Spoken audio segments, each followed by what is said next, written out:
Then, of course, you returned to WCW and you worked with Goldberg and you had some absolute fucking bloodbaths with him.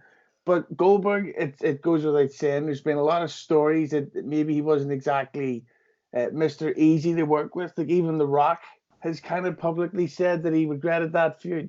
So, how was your takes? How was your takes? How was your experience of working with Goldberg and his infamous, or should I say, rumored ego? This is the thing is, I never saw that ego. And I think it's safe to say this. I like Bill. He's a really nice guy. But Bill didn't know a lot about wrestling. And I'll give you an example.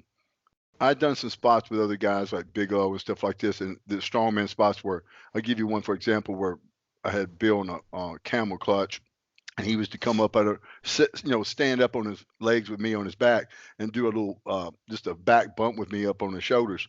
Well, he couldn't get up, he couldn't stand up, so there were a lot of spots he should have been able to do he couldn't do. So I remember we were having some matches and we found a couple of spots he could do pretty well, and I suggested, hey, let's do this, bing, bing, bing, and then let's do this again. And this is what maybe people thought the wrong thing about Bill. Bill would say something like this.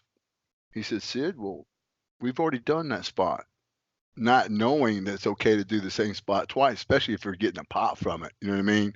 It'd be like duck a punch, give me a punch, and do that later on in the match, and keep doing that later on in the match to where it might be part of the finish. He didn't have a lot of psychology. You know what I mean? And that was just because he didn't have a lot of time in the business to learn.